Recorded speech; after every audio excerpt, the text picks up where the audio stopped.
Well, the government's been warned not to rely on the mining boom to keep the national budget in surplus. A report has found the mining boom is about to peak and a slowdown is inevitable.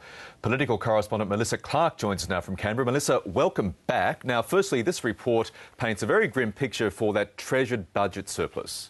It certainly does. It warns that although there are a lot of very positive economic parameters for Australia and that a lot of the headline figures are good, Australia's economic growth is good, the unemployment rate is low, Australia is in a much more enviable situation than other parts of the world. The fact is the economic situation today isn't anywhere near as good as it was when Wayne Swan handed down his budget in May. There have been a number of key things that have happened between now and then that has Deloitte Access Economics saying that if Wayne Swan were to be delivering that May budget today, it would be in deficit as it stands because growth in China has slowed somewhat and tax revenue collection in Australia has slowed because the share market isn't doing terribly well. House prices have been falling over the last 18 months, that some of the prices for coal and iron ore are down, and that means that Australia's budget position isn't as strong as it was, and even the relatively high Australian dollar isn't enough to counteract those falling tax revenues. So the overall, they're saying that Australia's economic picture is a glass half full. It's still a very good situation here. But given how determined the government is to try and get the budget into surplus, as things stand at the moment, they will need to either make more cuts or shuffle more of their spending around if they are to keep that promise of getting a $1.5 billion surplus for 2012-13.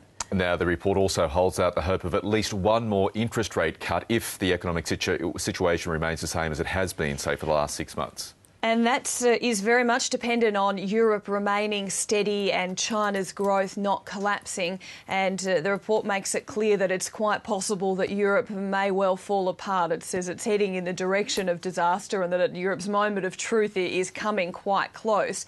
But if we don't sink into another global financial crisis, then Deloitte Access Economics is saying in its business outlook that there is likely to be at least one more rate cut from the Reserve Bank, because underlying inflation remains very low, and also that the variable mortgage interest rates are still quite high, so that there is some impetus for the Reserve Bank to still have a further rate cut.